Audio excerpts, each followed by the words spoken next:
News से हटके मिलेगा कुछ खास। जुड़े रहिए हेलो इंडिया से।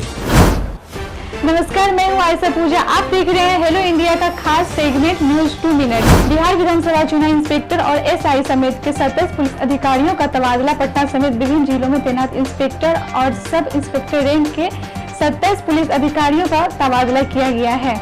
चुनाव आयोग के दिशा निर्देश के मद्देनजर यह तबादला हुआ है कि इनमें पटना जिले में तैनात 11 पुलिस अधिकारी भी शामिल। कोविड-19 पिछले 100 वर्षों में सबसे खराब स्वास्थ्य और आर्थिक संकट, ये कहा आरबीआई गवर्नर ने। कोविड-19 पिछले 100 वर्षों में सबसे खराब स्वास्थ्य और आर्थिक संकट है। इसकी वजह से उत्पादन, नौकरियों और कल्याण के लिए अभूतपूर्व नकारात्मक परिणाम देखने को मिल रहा है।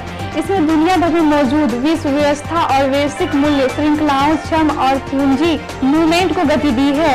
यह बातें RBI governor Shaktikanta Das 7वें SBI banking और अर्थशास्त्र सम्मेलन में शनिवार को कही। वर्षों में सबसे खराब स्वास्थ्य और आर्थिक संकट, ये कहा आरबीआई गवर्नर ने। कोविड-19 पिछले 100 वर्षों में सबसे खराब स्वास्थ्य और आर्थिक संकट है। इसकी वजह से उत्पादन, नौकरियों और कल्याण के लिए अभूतपूर्व नकारात्मक परिणाम देखने को मिल रहा है। इसमें दुनिया भर में मौजूद विश्व व्यवस्था और वैश्विक मूल्य श्रृंखलाओं, श्रम और पूंजी विश्व व्यवस्था और वैश्विक मूल्य श्रृंखलाओं, श्रम और पूंजी शक्तिकांत दास 7वें एसबीआई बैंकिंग और अर्थशास्त्र सम्मेलन में शनिवार को कही।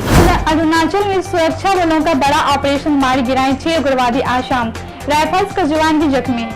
सुरक्षा बलों को खुफिया जानकारी मिली थी कि खोसा में कुछ उग्रवादी छिपे हुए हैं। इसके बाद आसाम राइफल्स ने 2 टीमें बनाई। शनिवार सुबह 4:30 पर जनरल एरिया में उग्रवादियों के साथ मुठभेड़ हुई। पीएम केयर्स फंड की जांच नहीं करेंगी लोक लेखा समिति, बीजेपी ने रोका रास्ता। लोक लेखा समिति सबसे अहम संसदीय समितियों में से एक है। यह ऑडिटर जनरल की ओर से पेश रिपोर्टों की जांच पड़ताल करती है। पीएससी 2G इंस्पेक्टर 2G की एक्सपेक्ट्रम जैसे अहम मामलों की जांच कर चुकी है। विकास दुबे के एनकाउंटर पर बोले उसके पिता, मेरे बेटे ने किया अक्षम्य पाप। उत्तर प्रदेश प्रशासन ने मेरे बेटे के खिलाफ एक्शन लेकर सही किया है। यह कहना है शुक्रवार को कानपुर के मारे गए गैंगस्टर विकास दुबे के पिता रामकुमार दुबे का। रामकुमार ने कहा कि उनके बेटे ने 8 पुलिसकर्मियों को मारा था और अक्षम्य पाप था।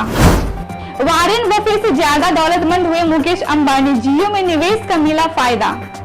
दौलत के मामले में रिलायंस इंडस्ट्रीज के चेयरपर्सन मुकेश अंबानी ने वारेन बफे को पछाड़ दिया है।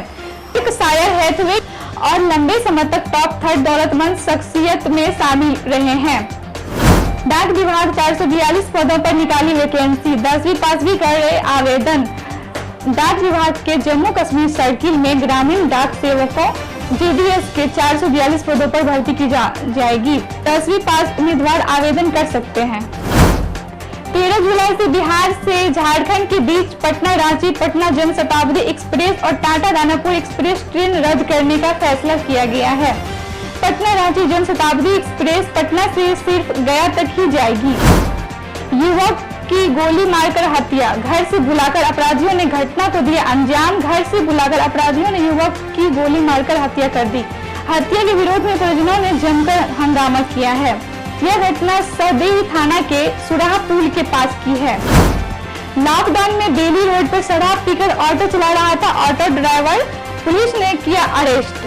नशे में धुत ऑटो ड्राइवर ने पीछे से एक गाड़ी में टक्कर मार दी, जिसके बाद पुलिस ने उसे गिरफ्तार कर लिया।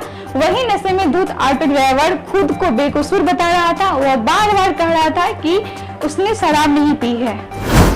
न्यूज से हटके मिलेगा कुछ खास। जुड़े रहिए हेलो इंडिया से और सब्सक्राइब करिए हेलो इंडिया को, क्योंकि सब्सक्राइब करना है बिल्कुल फ्री।